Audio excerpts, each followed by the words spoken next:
जुबी stories में स्वागत है। जो लोग नए हैं सपोर्ट के लिए सब्सक्राइब जरूर करें। बिल्कुल, आपका सपोर्ट बहुत मायने रखता है। मैं आपका होस्ट हूं और मेरे साथ हमारी विशेषज्ञ मौजूद हैं। द डीप डाइव की इस गहन चर्चा में आपका स्वागत है। आज की जो कहानी है वो एक ऐसा अंधेरा है जो दशकों बाद भी छंटा नहीं है। एक ऐसा रहस्य जिसने पूरे सिस्टम पर अपनी गहरी छाप छोड़ी है। सही कहा। आज का हमारा विषय है 1971 का रहस्यमयी डीबी कूपर कांड।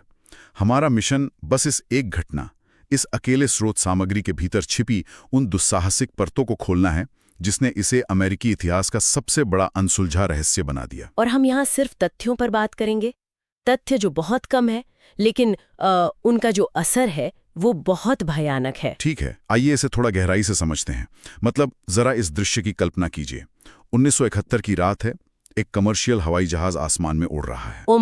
और बाहर एक बहुत ही हिंसक तूफान चल रहा है। हाँ बिल्कुल, हवाएं किसी खूंखार जानवर की तरह विमान से टकरा रही हैं और अचानक उस उड़ते हुए विमान का एक दरवाजा खुलता है, जो कि अपने आप में एक दुस्वप्न जैसा है ना? अंदर का दबाव बाहर की तरफ खींच रहा है और एक इंसान जिसके शरीर से $2 लाख बंधे हुए हैं, वो उस घनघोर अंधेरे और तूफान के बीच पैराशूट लेके छलांग लगा देता है। सीधे उस अंधेरे में। हाँ, ये किसी हॉलीवुड थ्रिलर का सीन नहीं है, ये एक सच्ची घटना है। मतलब जब हम किसी डकैती के बारे में सोचते हैं तो उसका जो तंत्र होता है वो बहुत सीधा होता है, जमीन पर होता है, जाहिर है। बिल्कुल।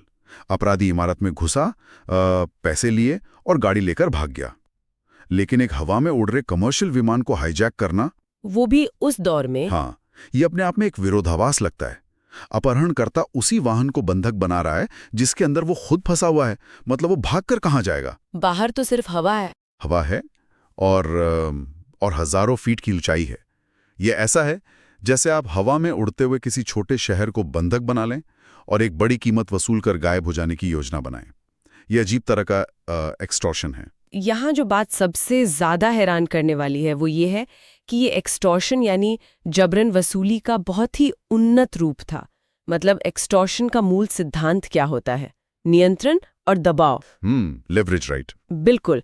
एक आम बैंक डकैती में समय आपके खिलाफ होता है, पुलिस आ रही होती है, लेकिन एक कमर्शियल विमान के अंदर जब वो हवा में है तो अपहरणकर्ता का पूरा एकाधिकार हो जाता है। उसका खुद का राज चलता है वहाँ। हाँ, वो जमीन पर मौजूद अधिकारियों से सीधे कह रहा है कि जब तक मेरी मांगे पूरी नहीं होती, ये पूरा पारिस्थितिकी तंत्र मेरे नियंत्रण में है। और यात्री उसके मोहरे बन जाते हैं। सही कहा। वो खुद फंसा हुआ नहीं है, बल्कि उसने उस विमान को एक उड़ते हुए किले में बदल दिया है। जमीन का कोई भी कानून उस ऊंचाई पर लागू नहीं होता। लेकिन ये बात मुझे अभी भी थोड़ा उलझाती है। 1971 में कमर्शियल उड़ानों की सुरक्षा आज जैसी सख्त तो नहीं थी। बिल्कुल नहीं, बहुत ढीली थी। तो कोई व्यक्ति विमान में बम या कुछ खतरनाक लेकर चढ़ सकता था, ये समझ आता है। लेकिन अधिकारियों को ये यकीन कैसे दिलाया जाए कि वो सच में विमान को नष्ट कर देगा? ये एक अच्छा सवाल है। मतलब क्या ये सिर्फ एक मनोवैज्ञानिक खेल था जहां असली ताकत हथियार में नहीं बल्कि सिर्फ डर में थी? मैं इस बात से पूरी तरह सहमत नहीं हूँ कि ये सिर्फ एक मनोवैज्ञानिक खेल था। डर पैदा करने के लिए ना एक विश्वसनीय खतरे की जरूरत होती है। मतलब उन्हें यकीन दिलाना पड़ता है। हाँ, अपहरणकर्ता को ये साबित करना था कि उसके पास जो कुछ भी है वो विमान के केबिन प्रेशर को खत्म करने के लिए काफी है। आपको पता है, कमर्शियल विमान बहुत ही नाजुक संतुलन पर हवा में टिके होते हैं। जरा सी भी चूक और तबाही। हजारों फीट की ऊंचाई पर जरा सी भी संरचनात्मक क्षति बहुत विनाशकारी हो सकती है। तो अधिकारियों के लिए ये सिर्फ एक साधारण गणित की बात बन गई थी। एक तरफ $2 लाख और दूसरी तरफ इतने सारे लोगों की जान और एक महंगा कमर्शियल विमान। अधिकारी वो जोखिम नहीं उठा सकते थे। और यहीं से वो $2 लाख का आंकड़ा चर्चा में आता है। मुझे इस रकम के पीछे का तर्क समझना है। ये बहुत दिलचस्प हिस्सा है। मतलब अगर कोई इंसान इतना बड़ा जोखिम ले रहा है तो वो $10 लाख क्यों नहीं मांगता, या 50 लाख?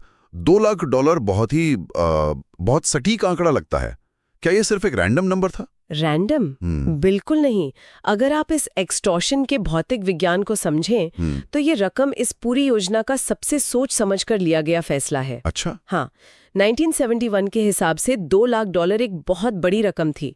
लेकिन इसका सबसे जरूरी पहलू इसका आर्थिक मूल्य नहीं बल्कि इसका भौतिक वजन और आकार था। वजन? मतलब नकद पैसों का शारीरिक भार। बिल्कुल।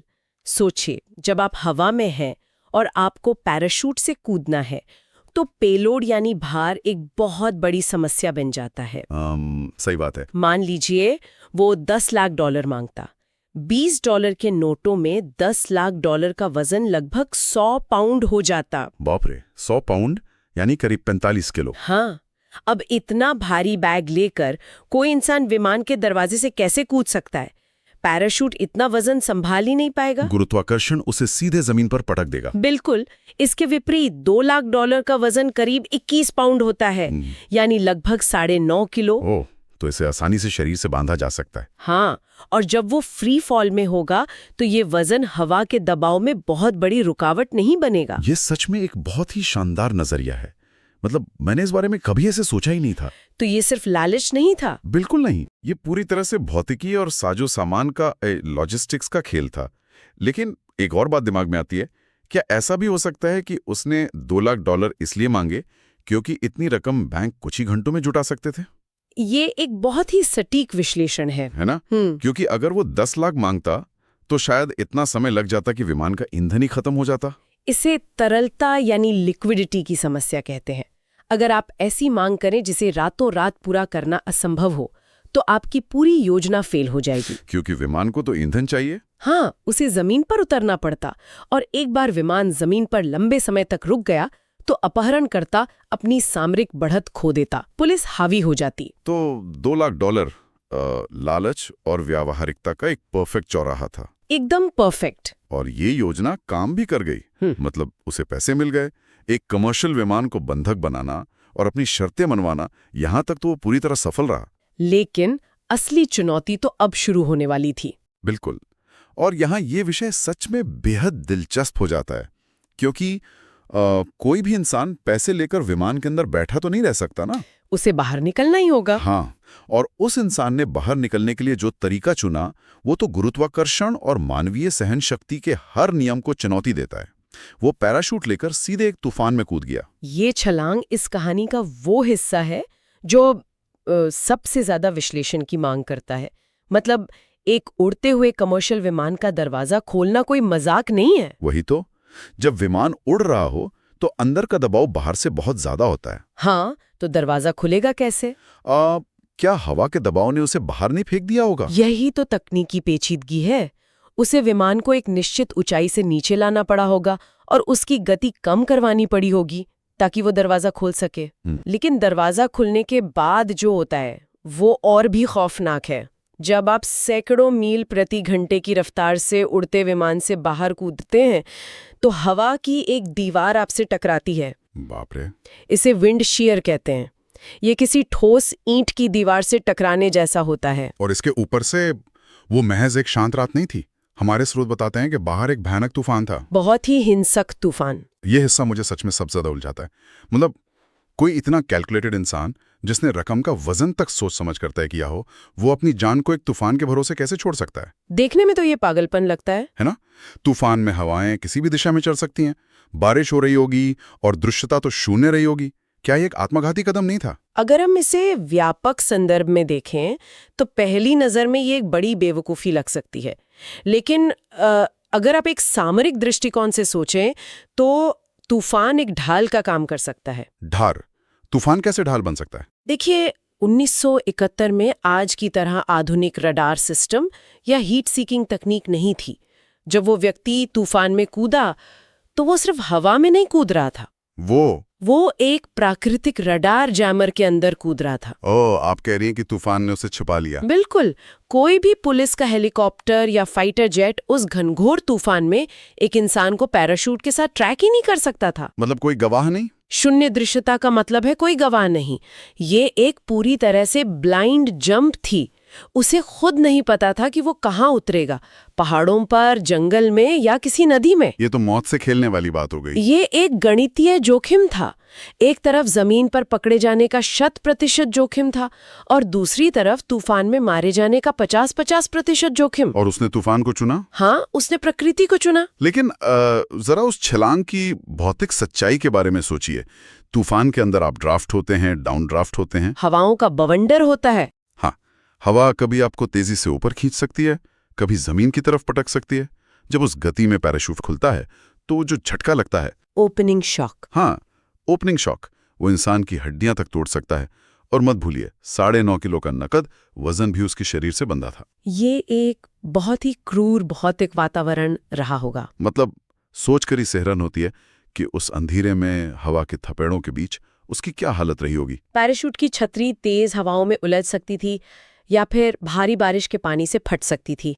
उस तूफान में गिरने की अधिकतम गति, टर्मिनल वेलोसिटी, पूरी तरह से अप्रत्याशित रही होगी। ये प्रकृति और इंसान का सीधा टकराव था। बिल्कुल, प्रकृति के सबसे अराजक रूप के सामने एक अकेला इंसान। तो इस सब का असल में क्या मतलब है? मतलब इस छलांग का अंतिम परिणाम क्या निकला? हमारे स्रोत का आखिरी हिस्सा सबसे ज्यादा चौंकाने वाला है। सबसे बड़ा रहस्य। हाँ, ये अमेरिकी इतिहास का एकमात्र अनसुलझा कमर्शियल हवाई जहाज अपहरण है। एकमात्र शब्द, इसका वजन बहुत भारी है। इतने दशक बीत गए, इतनी सारी तकनीक आ गई, फिर भी कोई जवाब नहीं। किसी भी अपराध को सुलझाने के लिए ना सुरागों की एक श्रृंखला चाहिए होती है। इस मामले में वो श्रृंखला कैसे टूट गई? ये एक बहुत ही महत्वपूर्ण सवाल खड़ा करता है। देखिए, एक अपराध के अनसुलझे रहने के आमतौर पर दो ही कारण होते हैं।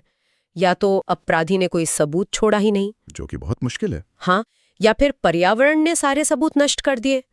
एक कमर्शियल अपहरण में जमीन पर कई सुराग छोड़ जाते हैं, पैसे का लेन देन, गवाह या भागने वाली गाड़ी। लेकिन यहाँ क्राइम सीन कोई बंद कमरा नहीं था, वो आसमान था। और उस आसमान में जो तूफान था, उसने एक प्राकृतिक इरेजर का काम किया, सब कुछ मिटा दिया। मतलब आप कह रही हैं कि तूफान ने ही जांचकर्ताओं के हाथ बांध दिए? बिल्कुल। जब कोई चीज इतनी ऊंचाई से तूफान में गिरती है तो हवा उसे मीलों दूर तक धकेल सकती है। जमीन पर उतरने का जो क्षेत्र है वो कुछ एकड़ का नहीं रहता। तो वो कितना बड़ा हो जाता है? वो सैकड़ों वर्ग मील का हो जाता है। घने जंगल, नदियां, उबड़ खाबड़ इलाके।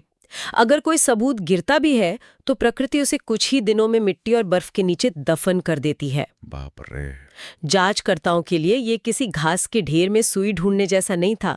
ये एक ऐसे घास के ढेर में सुई ढूंढने जैसा था जो पूरे राज्य के आकार का हो और जिसे तूफान ने हवा में बिखेर दिया हो। ये एक बहुत ही डराने वाली वास्तविकता है। इसका मतलब है कि हमारे पास बस दो ही स्पष्ट संभावनाएं बचती हैं। हाँ, सिर्फ दो। पहली संभावना यह है कि वो ब्लाइंड जंप उसकी मौत का कारण बन गई। पैराशूट नहीं खुला या वो किसी खाई में जा गिरा और प्रकृति ने उसे और उसके $2 लाख को हमेशा के लिए निगल लिया। और दूसरी संभावना? दूसरी संभावना ये है कि वो बच गया, उसने तूफान को मात दी, जमीन पर सुरक्षित उतरा और उस पैसे के साथ समाज में वापस घुल मिल गया, बिना किसी को भनक लगे। और यही द्विभाजन, यही सस्पेंस इस मामले को इतना आकर्षक बनाता है। अगर वो मारा गया तो ये इंसान के अति आत्मविश्वास और प्रकृति की सर्वोच्चता की कहानी है। सच है। लेकिन अगर वो बच गया तो ये कानून व्यवस्था की सबसे बड़ी विफलता है। एक अनसुलझा मामला हमेशा सिस्टम पर एक गहरा सवालिया निशान छोड़ जाता है। वो साबित करता है कि सिस्टम को तोड़ा जा सकता है। बिल्कुल, ये बताता है कि एक अकेला व्यक्ति सही गणना और अत्यधिक जोखिम उठाने की क्षमता के साथ पूरे के पूरे सिस्टम को पंगु बना सकता है। लेकिन एक और बात मेरे दिमाग में आ रही है। 1971 से लेकर आज तक फॉरेंसिक विज्ञान में बहुत तरक्की हुई है ना? बहुत ज्यादा। आज तो डीएनए ट्रेसिंग है, फेशियल रिकग्निशन है, डिजिटल ट्रैकिंग है।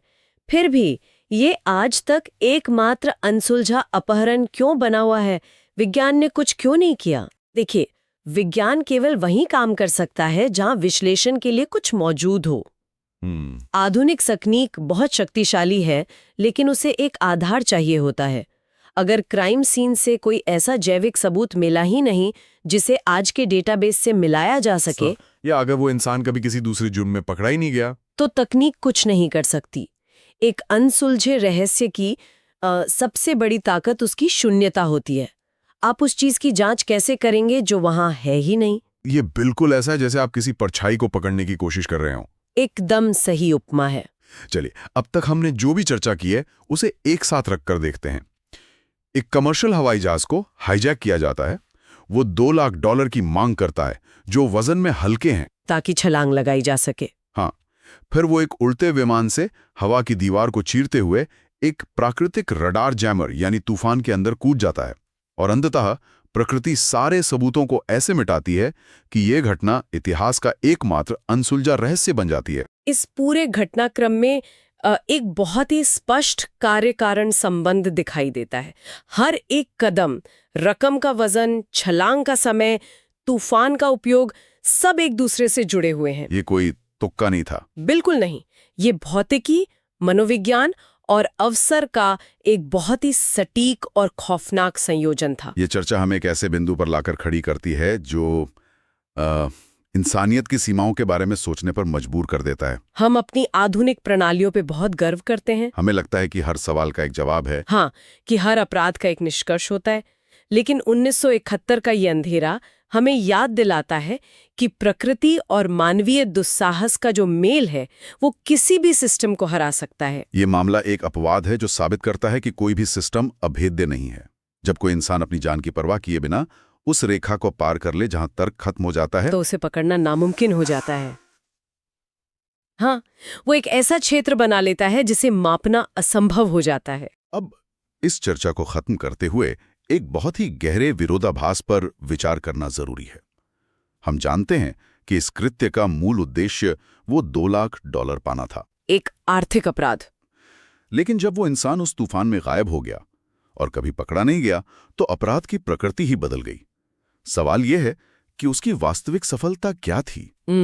सोचने वाली बात है। क्या उस पैसे को हासिल करना उसकी जीत थी, या फिर ये बात कि आज तक कोई जान ही नहीं पाया कि वो कौन था? अगर उस पैसे का इस्तेमाल कभी हुआ ही नहीं, चाहे वो मारा गया हो या छिप गया हो, तो क्या सबसे बड़ी सफलता वो नकद रकम थी, या फिर इतिहास के पन्नों में हमेशा के लिए एक ऐसा भूत बन जाना जिसे कानून कभी पकड़ नहीं सका? ये एक ऐसा विचार है जो इस रहस्य को हमेशा जिंदा रखेगा। बिल्कुल। कहानी यहां खत्म होती है। अगर ये चर्चा पसंद आई तो सब्सक्राइब जरूर करें, क्योंकि अगली कहानी पहले से ही इंतजार कर रही है। सतर्क रहें, सुरक्षित रहें।